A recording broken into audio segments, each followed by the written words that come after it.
तो इस समय देखिए प्रचार जमकर किया जा रहा है। कांग्रेस के स्टार प्रचारक कांग्रेस प्रत्याशियों के लिए वोट की अपील जनता से करते नजर आ रहे हैं। वार और पलटवार का सिलसिला भी इस बीच जारी है, जहां पर बीजेपी की ओर से भी कई बातें कही जा रही हैं, अपनी पीठ थपथपाई जा रही है। वहीं दूसरी ओर कांग्रेस भी लगातार मुद्दों को उठा रही है।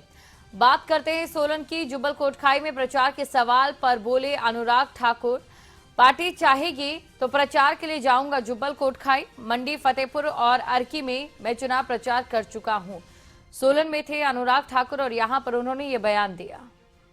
मैं फतेहपुर भी गया हूं, मंडी भी गया हूं, जुब्बल कोटखाई अभी नहीं जा पाया, वहां पर भी शीघ्र जाऊंगा जैसे पार्टी प्रोग्राम बनाएगी। मैं फतेहपुर भी गया हूं, मंडी भी गया हूं, जुब्बल कोटखाई अभी नहीं जा पाया, वहां पर भी शीघ्र जाऊंगा जैसे पार्टी प्रोग्राम बनाएगी। तो मंडी, फतेहपुर और अर्की में प्रचार कर चुका हूं, ये अनुराग ठाकुर की ओर से कहा गया। ब्यूरो चीफ अरुण उनियाल हमारे साथ जुड़ चुके हैं। अरुण, जुब्बल कोटखाई की सीट इस समय कह सकते हैं कि दूसरी शायद सबसे बड़ी हॉट सीट है। अब ऐसे में देखना यह होगा कौन कौन से स्टार प्रचारक बीजेपी के जुब्बल कोटखाई जाते हैं। देखिए दीक्षिका, इससे बड़ा सवाल जरूर है। केंद्रीय मंत्री अनुराग ठाकुर हैं। हम सब जानते हैं कि धूमल परिवार का जब नरेंद्र बरागटा जुब्बल कोटखाई से चुनाव लड़ते थे और उनको मंत्री बनाया गया था, तो पूर्व मुख्यमंत्री धूमल का उनकी पीठ के ऊपर बहुत बड़ा हाथ था। और चेतन बरागटा को अगर राजनीति के अंदर कोई लाए हैं तो वो अनुराग ठाकुर ऐसे शख्स माने जाते हैं जिन्होंने उनके कॉर्पोरेट को छुड़वाकर राजनीति के अंदर उनके कदम रखवाए थे। लेकिन खुद केंद्रीय अनुराग ठाकुर का जुब्बल कोटखाई में प्रचार के लिए नहीं जाना, और वो भी ऐसी स्थिति में जब चेतन बरागटा बगावत निर्दलीय चुनाव लड़ रहे हैं, ये इस चुनाव का हॉट सीट चुनाव का एक बहुत बड़ा सवाल बन गया है। और इसलिए बन गया है कि क्या भाजपा को ये लगता है कि अनुराग ठाकुर को अगर जुब्बल कोटखाई लाया जाएगा तो उसका क्या फायदा जो है वो चेतन बरागटा को मिलेगा, या भाजपा को अंदरूनी तौर पर ये डर सता रहा है कि अगर अनुराग ठाकुर आएंगे तो वो कहीं चेतन बरागटा के समर्थकों के लिए कोई इशारा ना देते नजर आए। पार्टी का द्वंद्व क्या है ये हमें समझ नहीं आ रहा।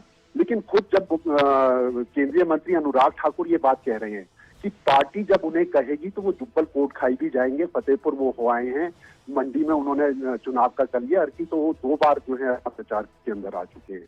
तो ऐसी स्थिति में जुब्बल कोटखाई अनुराग ठाकुर क्यों नहीं जा रहे हैं, ये बहुत बड़ा चर्चा का सवाल जुब्बल कोटखाई के चुनावों के लिए नहीं, पूरे उपचुनाव के अंदर जरूर बनेगा। और वही वजह जो है वो ढूंढती नजर आएंगी कि भाजपा कम से कम पार्टी अपने इतने बड़े चेहरे, इतना चेहरे को एक जुब्बल कोटखाई से दूरी क्यों रख रहे हैं। और दूसरी दीक्षिका देखिए, आज ही एक बड़ा ट्रम्प कार्ड जो है वो कांग्रेस ने खेला है। कांग्रेस के सीएलपी नेता मुकेश अग्निहोत्री ने जुब्बल कोटखाई में कहा है कि चौका जब लगाएंगे तो मंत्री पद की तरफ इशारा देते हैं कि रोहित ठाकुर होंगे तो वो मंत्री बनेंगे। और दीक्षिका, आप तो खुद हिमाचल से हैं और आप भी जानते हैं, सबसे स्मार्ट वोटर्स माने जाते हैं जुब्बल कोटखाई के, और जुब्बल कोटखाई के जितने भी वोटर्स हैं वो हमेशा मुख्यमंत्री या मंत्री से कम कुछ नहीं चाहते। तो इन त्रिकोणीय उपचुनाव में जो second hot seat Himachal Pradesh के उपचुनावों में बन गई है, वहां पर सबसे बड़ा सवाल यही होगा कि मंत्री का चेहरा इन 3 त्रिकोणीय मुकाबले में चेतन, रोहित और नीलम सराय के बीच में कौन हो सकता है। उसका फर्स्ट बेट जो है वो रोहित ठाकुर नजर आ रहे हैं, और मुख्य कांग्रेस खेलती नजर आई है, सीएलपी नेता मुकेश अग्निहोत्री खेलते नजर आए हैं। तो द्वंद्व भाजपा का अनुराग ठाकुर को ना भेजना और सीएलपी नेता का ये कार्ड खेल देना, ये और ज्यादा रोचक बनाएगा जुब्बल कोटखाई के चुनाव को। दीक्षिका जी बिल्कुल, शुक्रिया अरुण इस तमाम जानकारी के लिए। तो जुब्बल कोटखाई में प्रचार के सवाल पर अनुराग ठाकुर ने फिलहाल ये कह दिया है कि पार्टी चाहेगी तो प्रचार के लिए जाऊंगा जुब्बल कोटखाई।